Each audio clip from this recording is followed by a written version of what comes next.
കൂട്ടുകാർക്കും മിടുക്കിയുടെ മറ്റൊരു വീഡിയോയിലേക്ക് സ്വാഗതം. ഇന്ന് നമ്മൾ ചെയ്യുന്നത് ഒരു ചിക്കൻ ഫ്രൈ ആണ്, ചിക്കൻ ടെമ്പൂറ. ഇതിനു വേണ്ടി നമ്മൾ ബോൺലെസ് ചിക്കൻ്റെ ചെറിയ പീസുകളാണ് എടുക്കുന്നത്. ഇനി ഒരു പാത്രത്തിലേക്ക് 2.5 ടീസ്പൂൺ മൈദ, 1 teaspoon cornflour, 1/2 teaspoon baking powder, ഒരു മുട്ടയുടെ വെള്ള, കുറച്ച് തണുത്ത വെള്ളം, ആവശ്യത്തിനുള്ള ഉപ്പ്, 1/2 ടീസ്പൂൺ മുളക് പൊടി, ഇതും കൂടി നമുക്ക് നന്നായിട്ടൊന്ന് മിക്സ് ചെയ്ത് കൊടുക്കാം. ഇതിലേക്ക് ഞാൻ 1/2 ടീസ്പൂൺ വിനെഗർ കൂടി ചേർത്ത് കൊടുക്കുന്നുണ്ട്.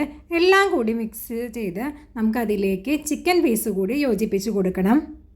ഇനി ഇതൊരു ഫ്രൈ പാനിൽ നന്നായി വെളിച്ചെണ്ണ ചൂടായതിന് ശേഷം തിരിച്ചും മറിച്ചും എടുത്ത് നമുക്ക് ഫ്രൈ ചെയ്തെടുക്കാം.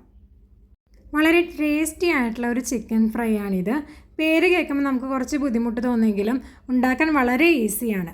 ഇനി ഇതിൻ്റെ കൂടെ കഴിക്കാൻ വേണ്ടി നമുക്ക് ഒരു ഡിപ്പ് കൂടി തയ്യാറാക്കേണ്ടതുണ്ട്. അതെങ്ങനെയാണെന്ന് നമുക്ക് നോക്കാം.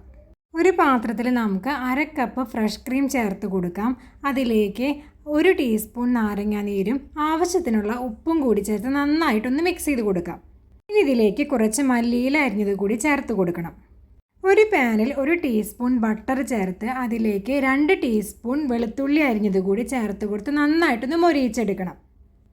ഇനി ഇതും കൂടെ നമ്മുടെ ഫ്രഷ് ക്രീം മിക്സിലേക്ക് ചേർത്ത് കൊടുത്ത് നന്നായിട്ടൊന്ന് യോജിപ്പിച്ചെടുക്കണം.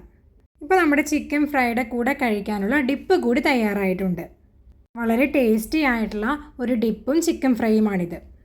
വീഡിയോ ഇഷ്ടപ്പെട്ടെങ്കിൽ ചാനൽ സബ്സ്ക്രൈബ് ചെയ്യാനും ലൈക്ക് ചെയ്യാനും മറക്കരുത്. Thank you.